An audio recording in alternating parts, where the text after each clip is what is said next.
नमस्कार, मी डॉक्टर मच्छिंद्र बांगर, महाराष्ट्रातील आणि देशातील हवामान परिस्थिती संदर्भात ताजा अंदाज देणारे एक हवामानातले बदल लक्षात घेत चला.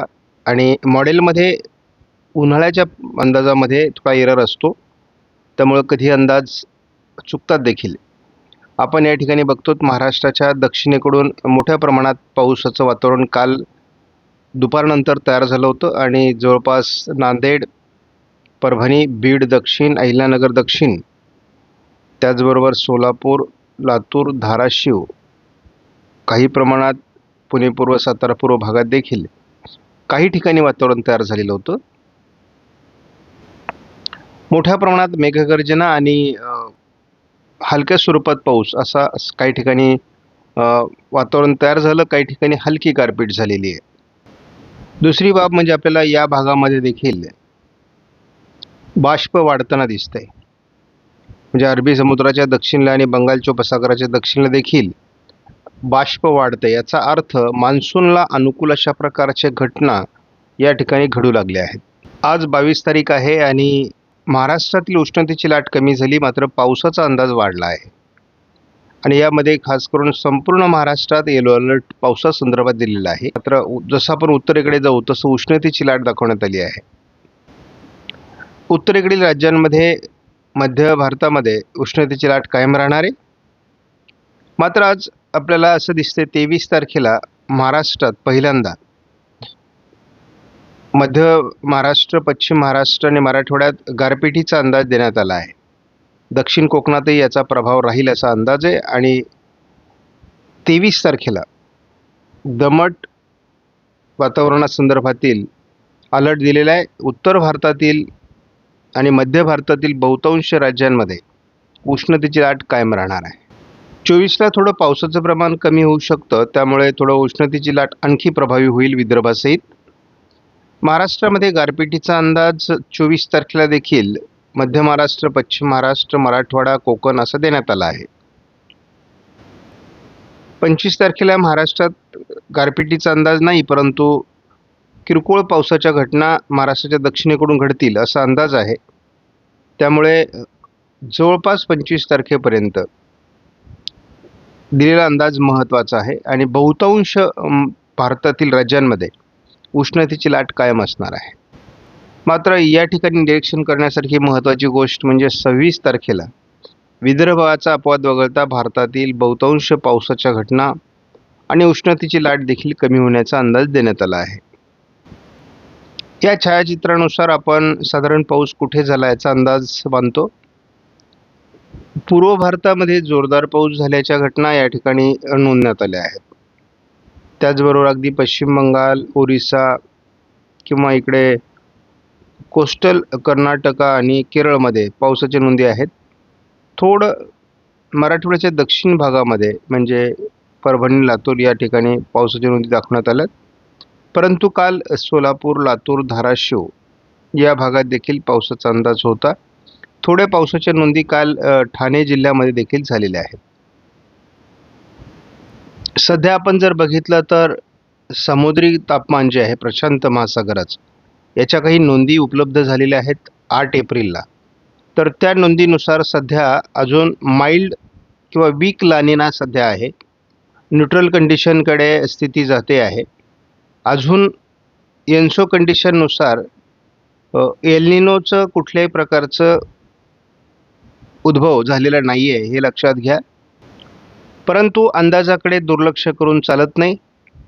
आपण जर एप्रिल महिन्यामध्ये एन्सो प्रोबॅबिलिटीज ज्या दिलेल्या आहेत CPC नोवामध्ये, तर यामध्ये आपल्याला स्पष्ट दिसतंय की मार्च, एप्रिल, मे मध्ये न्यूट्रल कंडिशन आहे.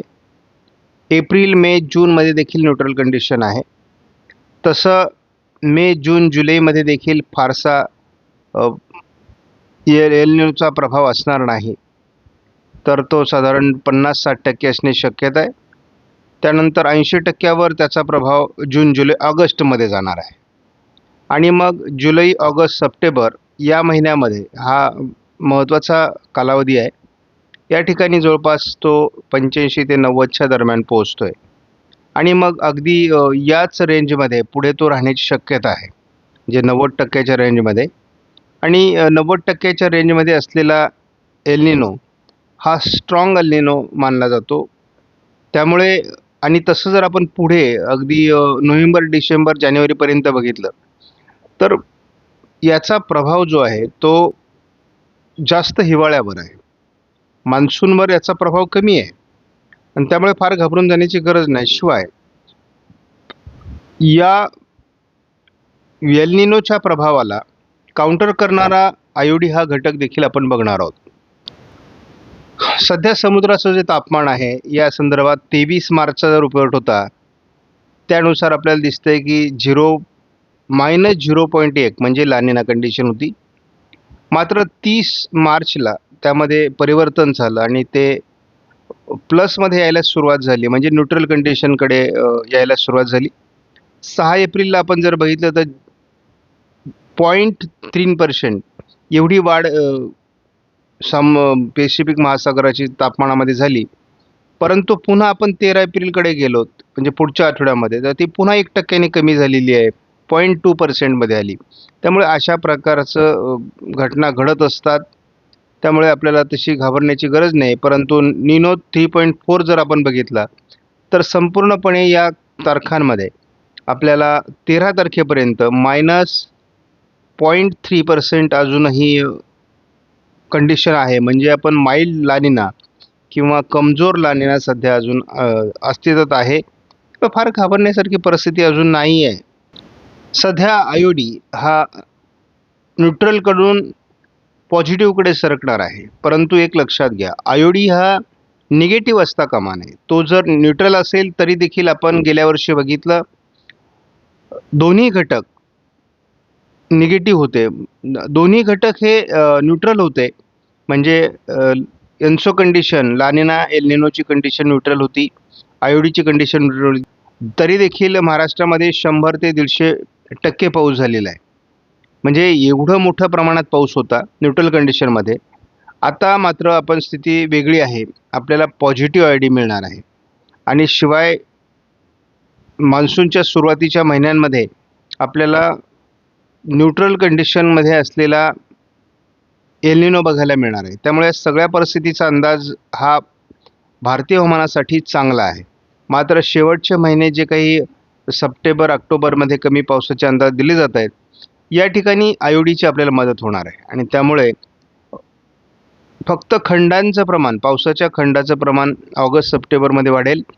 मात्र पाऊस ज्या कालावधीमध्ये, ज्या आठवड्यात सक्रिय होईल त्या आठवड्यामध्ये मात्र भरपूर पाऊस होऊन जाईल असा अंदाज आहे. तर आता एमजीओ फेज हा सध्या 2 मध्ये आहे. 2 आणि 3 मध्ये जेव्हा एमजीओ फेज येतो तेव्हा हा जो भाग आहे हा मुळातच हिंदी महासागराचा भाग आहे आणि या ठिकाणी जेव्हा एमजीओ सक्रिय होतो तेव्हा मात्र आपल्याला चांगल्या प्रकारचं वादळी परिस्थिती निर्माण होणं, पाऊस पडण्याची शक्यता असते आणि हा फेज एक 8 दिवसासाठी साधारण या भागामध्ये असतो.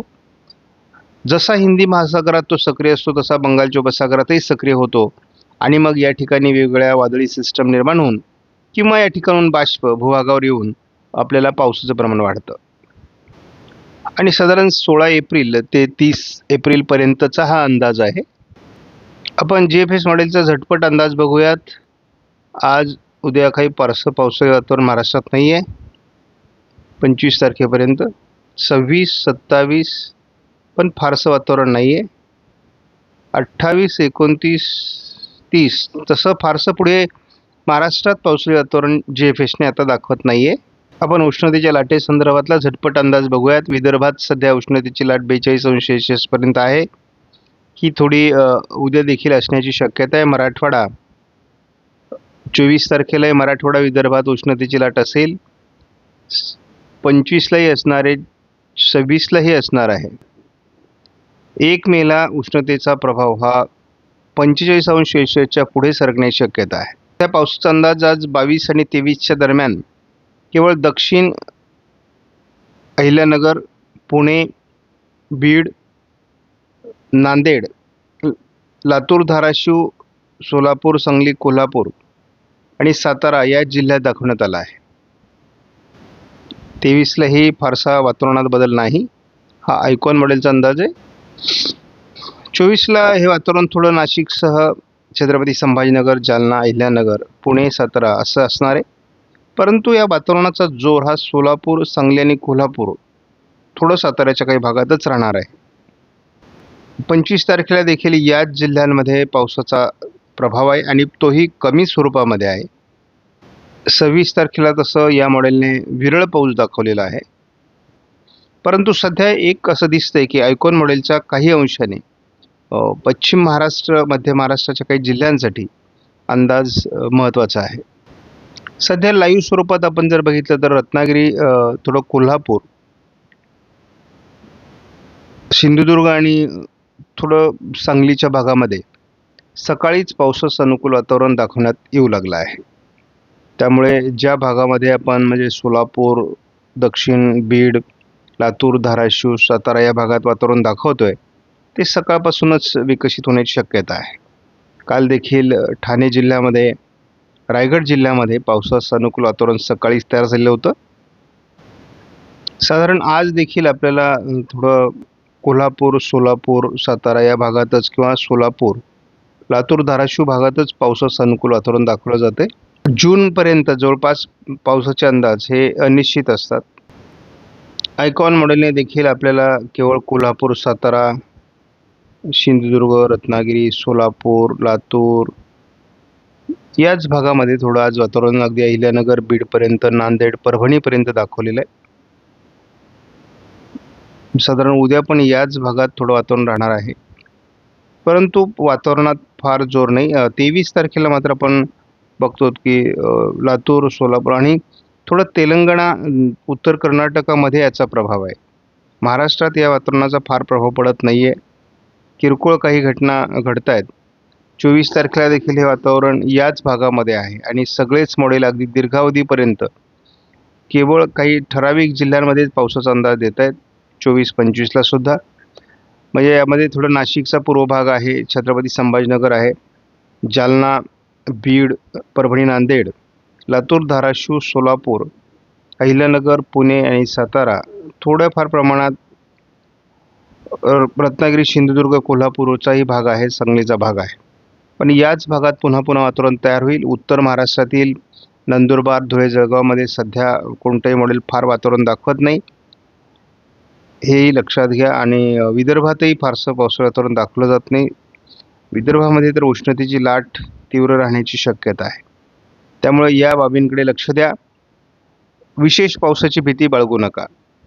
आपणास व्हिडिओमधील माहिती महत्त्वपूर्ण वाटल्यास लाईक करा, शेअर करा, चॅनलला सबस्क्राईब करा. धन्यवाद. जय हिंद, जय महाराष्ट्र, जय बळीराजा.